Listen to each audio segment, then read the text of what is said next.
அந்த ஸ்டெர்லைட் தொடர்பான கிளீன் காப்பர்னு சொல்றாங்க. அப்படின்னா என்ன? ஆமா, ஸ்டெர்லைட் தொடர்பா புதுசா இப்போ கிரீன் காப்பர்னு ஒரு சொல்லாடல் நம்முடைய மொழிக்குள்ள புதுசா கொண்டு வந்திருக்காங்க. அது ரொம்ப பழைய கான்செப்ட் கிடையாது. ஜனவரி 2026 இந்த ஆண்டு ஜனவரியிலிருந்து இந்த வார்த்தையை அதிகமாக நம்ம கேட்க முடியும். அது இந்த சொல்ல உள்ளுக்கு கொண்டு வர்றதுக்கு காரணம் என்னன்னா, நம்மளுடைய செயல்பாடுகள் 30 ஆண்டுகளுக்கு மேலாக தூத்துக்குடி மக்கள் வந்து அந்த ஸ்டெர்லைட்டை எதிர்த்து தொடர்ந்து தங்களுடைய அதிருப்தியை தெரிவிச்சுட்டு போராட்டங்கள்ல களப்போராட்டம், அப்புறம் அறப்போராட்டங்களாக இருந்தாலும் களப்போராட்டம் நடத்திக்கிட்டே இருக்கிறோம். நீதிமன்றத்துல போராட்டங்கள் நடத்திட்டு இருக்கோம். அது போக தலைவர்கள், எல்லா தலைவர்களையும், அமைப்பு தலைவர்கள், கட்சி தலைவர்கள் எல்லாரையும் பார்த்து மக்களை சந்தித்து அந்த ஆலை குறித்தான புரிதல் அவங்களுக்கு நல்ல ஒழுங்கான ஒரு புரிதல் கொடுக்கறதுக்கு நம்ம முயன்று நம்ம ஜெயிச்சிருக்கோம், வெற்றி பெற்றிருக்கோம். ஏன்னா ஒரு வருத்தமான விஷயம் என்னன்னா, நம்முடைய களப்போராட்டத்துல 2018 நடந்தது. மே 22 துப்பாக்கி சூடு கொடூரமான முறையில அப்பாவி உயிர்கள் 15 உயிர்கள் நம்ம துடிக்க கொடுத்தோம்.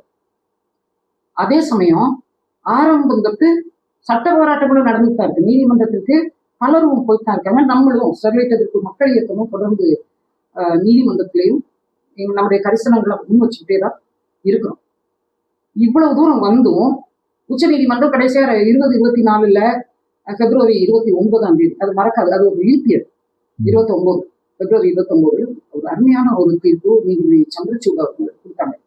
இந்த ஆலை வந்து இங்க செயல்படக்கூடாது, கட்டாயமாக விரட்டியடிக்கப்பட வேண்டிய ஒரு ஆலைதாங்கிற ஒரு தீர்ப்பை அவங்க கொடுக்குறாங்க. இது நமக்கு எளிதா கிடைச்ச தீர்ப்பு இல்லை.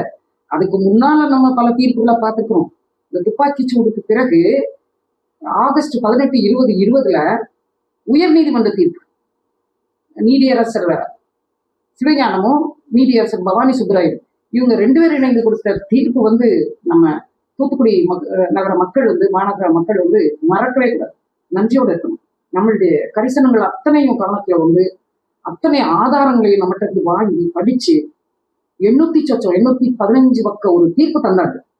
அதுல தெளிவா அந்த ஆலை எப்படி அத்தனை சட்டங்களையும் விதிமுறைகளையும் மீறி சுற்றுச்சூழலுக்கு எதிராகவும் மக்களுடைய ஆரோக்கியத்துக்கு எதிராகவும் உயிருக்கே ஆபத்தாகவும் என்னென்ன விஷயங்களை செய்திருக்குங்கிறத கணக்கில் எடுத்து நல்லது ஒரு தீர்ப்பு. அதுக்கு முன்னாலே உச்ச நீதிமன்றம் ஒரு 100 கோடி தண்டம் போட்டிருக்கு. 100 கோடி தண்டம் போடுற அளவுக்கு உச்ச நீதிமன்றம் போயிருக்குன்னா அவங்களுக்கு தெரியுது இந்த ஆலை எத்தனை ஆபத்தானது, எவ்வளவு தில்லுமுள்ளு பண்ணிட்டு இருக்கான் எல்லாம் தெரியுது.